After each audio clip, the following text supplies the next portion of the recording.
নিত্য প্রয়োজনীয় শাকসবজির অস্বাভাবিক মূল্য বৃদ্ধি পেয়েই চলেছে রাজ্যে, যা মধ্যবিত্ত এবং নিম্নবর্তী মানুষের নাগালের বাইরে চলে গেছে বলাই বাহুল্য। তাই মূল্য নিয়ন্ত্রণে আনার দাবিতে সদর মহকুমার শাসক অরূপ দেবের কাছে বৃহস্পতিবার ডেপুটেশন প্রদান করল প্রদেশ যুব কংগ্রেসের একটি প্রতিনিধি দল। ডেপুটেশনের পর প্রতিনিধি দলে উপস্থিত প্রধান যুব কংগ্রেসের সহ সভাপতি শাহজাহান ইসলাম জানান, গত কয়েকদিন যাবৎ নিত্য প্রয়োজনীয় সামগ্রীর মূল্য এবং শাকসবজির মূল্য ক্রমশ বেড়েই চলেছে গোটা রাজ্য জুড়ে। সাধারণ মানুষের নাগালের বাইরে চলে গেছে শাকসবজির মূল্য। কিছু অসাধু ব্যবসায়ীরা বাঁকা পথে মুনাফা লাভের জন্য কাঁচামালের মূল্য অস্বাভাবিকভাবে বাড়িয়ে চলেছে। এতে করে সাধারণ মানুষের নাভিশ্বাস উঠেছে। তাদের বিরুদ্ধে সদর মহকুমার প্রশাসনের কোনো হেলদোল পর্যন্ত নেই।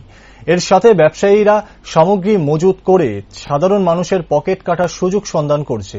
তাই অবিলম্বে মূল্য নিয়ন্ত্রণে আনার দাবি জানিয়ে ডেপুটেশন প্রদান করা হয়েছে বলে জানান তিনি। যে গত কয়েকদিন ধরেই হঠাৎ করে আমরা দেখতে পাচ্ছি যে আগরতলা শহরের যে সমস্ত বাজারগুলো আছে সেই বাজারগুলোতে হঠাৎ করে মানুষের নিত্য প্রয়োজনীয় যে শাকসবজি হঠাৎ করে আকাশ ছোঁয়া মূল্য সাধারণ মানুষের নাগালের বাইরে চলে গিয়েছে।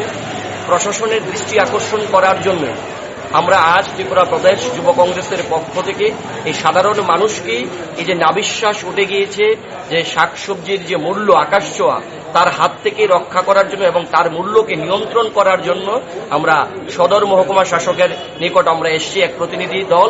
এই প্রতিনিধি টিমে আমাদের প্রাক্তন এনএসইউ রাজ্য সভাপতি রাকেশ দাস, যুবনেতা কৃষ্ণেন্দু ঘোষ, আমির হোসেন, শ্রেয়সী লস্কর, প্রিয়াঙ্কা দে থেকে শুরু করে আমরা প্রত্যেকে এখানে এসেছি।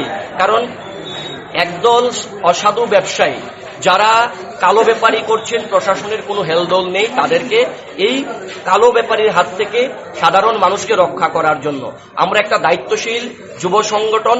কারণ সাধারণ মানুষ বা দিনমজুর খেটে খাওয়া যারা আজকে বাজারে গেলে দেখা যাচ্ছে আদার দাম 200 টাকা, কাঁচা লঙ্কার দাম 400 টাকা, পটল থেকে শুরু করে কাঁকরোল, টমেটো সমস্ত কিছু আজ 80 টাকা 90 টাকা হয়ে গিয়েছে।